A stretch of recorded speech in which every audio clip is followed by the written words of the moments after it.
স্বাধীনতার পর ধানের শীষার নৌকা মার্কা বাদে আর কেউ দেশ চালায় নাই।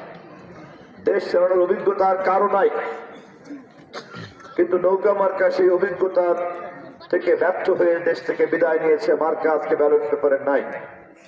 অতএব এবারের নির্বাচনে ধানের শীষ বাদে আর কোন মার্কা দেশ চালানোর কোন অভিজ্ঞতা নাই। এমনকি 30-32টার বেশি আসন কখনো তারা পার্লামেন্টে পায় নাই। অতএব আগামী দিনের বাংলাদেশ একটা নতুন চ্যালেঞ্জের বাংলাদেশ। মরহুম শেখ মুজিবুর রহমান বিদায় নিয়েছেন, শহীদ রাষ্ট্রপতি জিয়াউর রহমান বিদায় নিয়েছেন, দেশনেত্রী বেগম খালেদা জিয়া আমাদেরকে চিরদিনের মতো বিদায় নিয়েছেন। শেখ হাসিনা জীবিত থাকলেও পার্শ্ববর্তী রাষ্ট্রে পালিয়ে জীবন নিত। এরকম একটা অভিভাবকহীন দেশের এই মুহূর্তের একমাত্র কাণ্ডারি হচ্ছে দেশ নায়ক তারেক রহমান। আমাদেরকে ব্যালটের মাধ্যমে তার হাতে রাষ্ট্রের ক্ষমতা পৌঁছে দিতে হবে।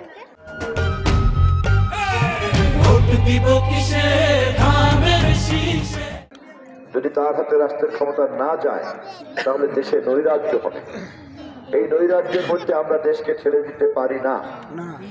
যারা নৈরাজ্য চায় তারা জাতীয় নির্বাচন বানচাল করার জন্য চেষ্টা করেছে, এখনো করছে।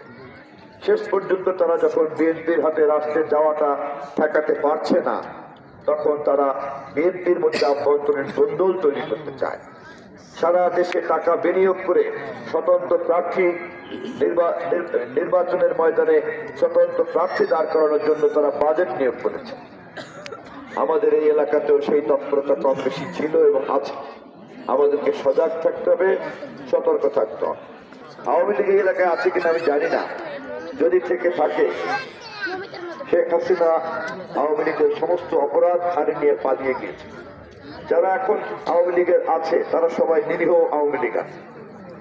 শেখ হাসিনার অপরাধের কারণে আমরা তাদের সঙ্গে কোনো খারাপ ব্যবহার করতে পারি না।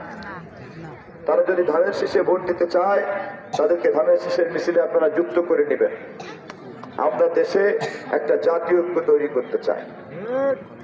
আশা করি 12 তারিখের নির্বাচনে আপনাদের ভোটে সর্বশক্তিমানের কৃপায় আমি নির্বাচিত হব। আবার আপনাদের মাঝে আমি দেখা করতে আসবো।